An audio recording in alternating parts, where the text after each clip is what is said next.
yeah, yeah, yeah, yeah, yeah, yeah, yeah. Yeah, yeah. No, no, no, no. Okay, okay. Thank you. तो मैं पहले ही बता दूं, top 3 में सनी देओल, प्रभास और शाहरुख खान हैं। लेकिन वो कौन से नंबर पे हैं ये जानने के लिए वीडियो को एंड तक जरूर देखना। और मैं वीडियो के बीच में बोलकर डिस्टर्ब करना सही नहीं समझता, तो पहले ही बोल दूं, तुम में से 90% लोग रेगुलर वीडियो देखते हैं लेकिन सब्सक्राइब नहीं करते। तो अगर तुम्हें वीडियोस पसंद आ रही हैं, तुम रेगुलरली देख रहे हो, तो सब्सक्राइब भी कर दो यार। एनीवेज, पोस्ट कोविड यानी 2021 से लेकर 24 एरा में जहां बहुत सारे एक्टर्स का करियर ऑलमोस्ट खत्म होकर वो अपना झोला उठाकर इंडस्ट्री को गुड बाय कहने के कगार पर हैं, वहीं कुछ लोग ऐसे भी हैं जिन्होंने इसी एरा में एक दमदार कमबैक कर अपने करियर को एक नई डायरेक्शन दी है। आज हम ऐसे ही महानुभावों के बारे में बात करने वाले हैं जिनमें से कुछ ने तो अपना ही नहीं, पूरी इंडस्ट्री का ही कमबैक करवा दिया। Yes, you got it. I know तुम नंबर 1 पे किसको गेस कर रहे हो। अब वो हो भी सकते हैं और नहीं भी हो सकते, क्योंकि बेशक उनकी कमबैक फिल्म में बॉक्स ऑफिस पर सबसे ज्यादा नंबर जनरेट किए थे, लेकिन कितने बड़े नंबर जनरेट हुए ये इस वीडियो को जज करने का इकलौता पैरामीटर नहीं है। ये भी देखना पड़ेगा कि जो नंबर जनरेट हुए वो कितने बड़े क्लैश के बाद जनरेट हुए। पहले मैं इस लिस्ट में बॉबी देओल और अक्षय कुमार को भी ऐड करने वाला था, बट बॉबी देओल के लीड रोल में किसी मूवी ने बॉक्स ऑफिस पर कोई भी झंडे नहीं गाड़े। एनिमल सक्सेसफुल हुई थी, पर उसमें रणबीर कपूर लीड रोल में थे और बॉबी देओल विलन थे। अक्षय कुमार की बात करें तो OMG 2 से उन्होंने बहुत बड़ा कमबैक किया था, लेकिन मिशन रनिंगन से उनका दोबारा वही हाल हो रहा है। हाँ, वो बड़े मियाँ छोटे मियाँ से बहुत बड़ा कमबैक कर सकते हैं, लेकिन तब तक मैं व्यूज का भूखा इंतजार नहीं कर सकता। हाँ, आपको भी इंतजार नहीं करते। और नंबर 5 पर चलते हैं, जो है रजनीकांत।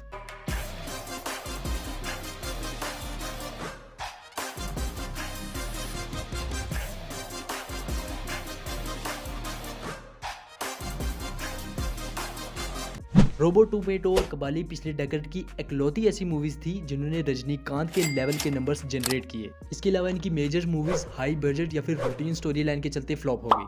2019 की पेट्टा इनकी आखिरी सुपरहिट फिल्म थी। इसके बाद आने वाली दरबार मूवी भी अपने हाई बजट की वजह से फ्लॉप हो गई।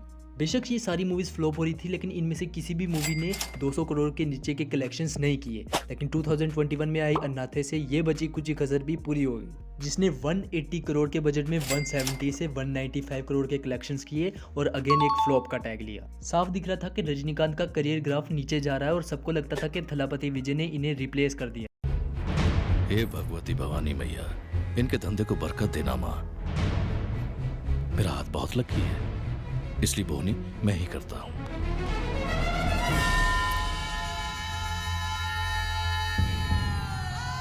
भीख मांगो शिवाजी।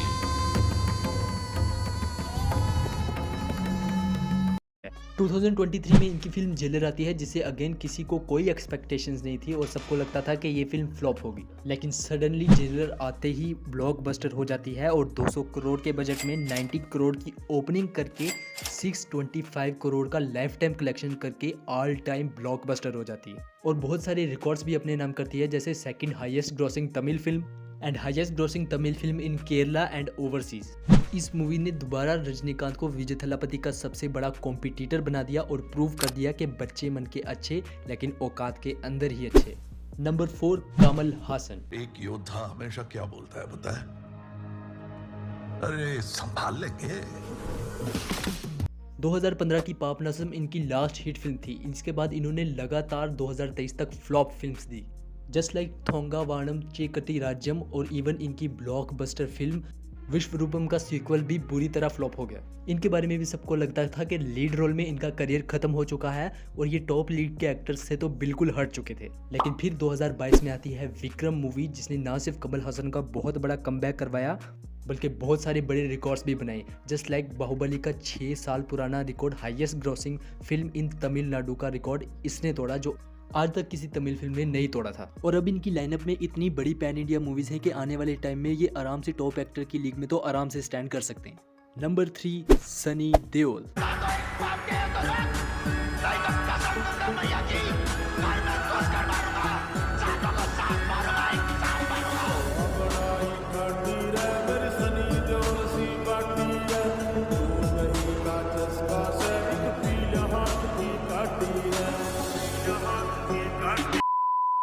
इस लिस्ट में सबसे लंबा डाउनफॉल भी सनी देओल ने दिखा था और सबसे अनएक्सपेक्टेड कमबैक भी सनी देओल ने ही किया है।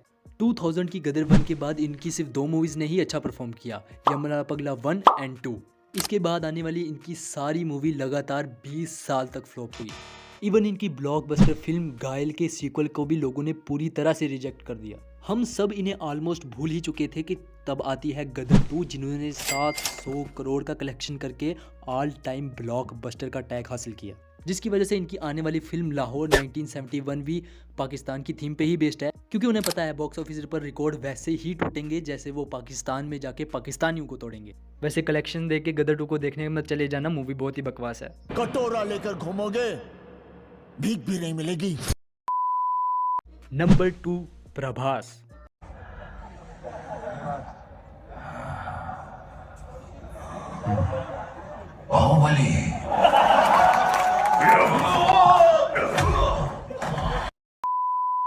ये मेरा इस लिस्ट का फेवरेट कमबैक है, क्योंकि जितनी इज्जत मेरे दिल में इस कमबैक के लिए है उतनी SRK के कमबैक के लिए भी नहीं है।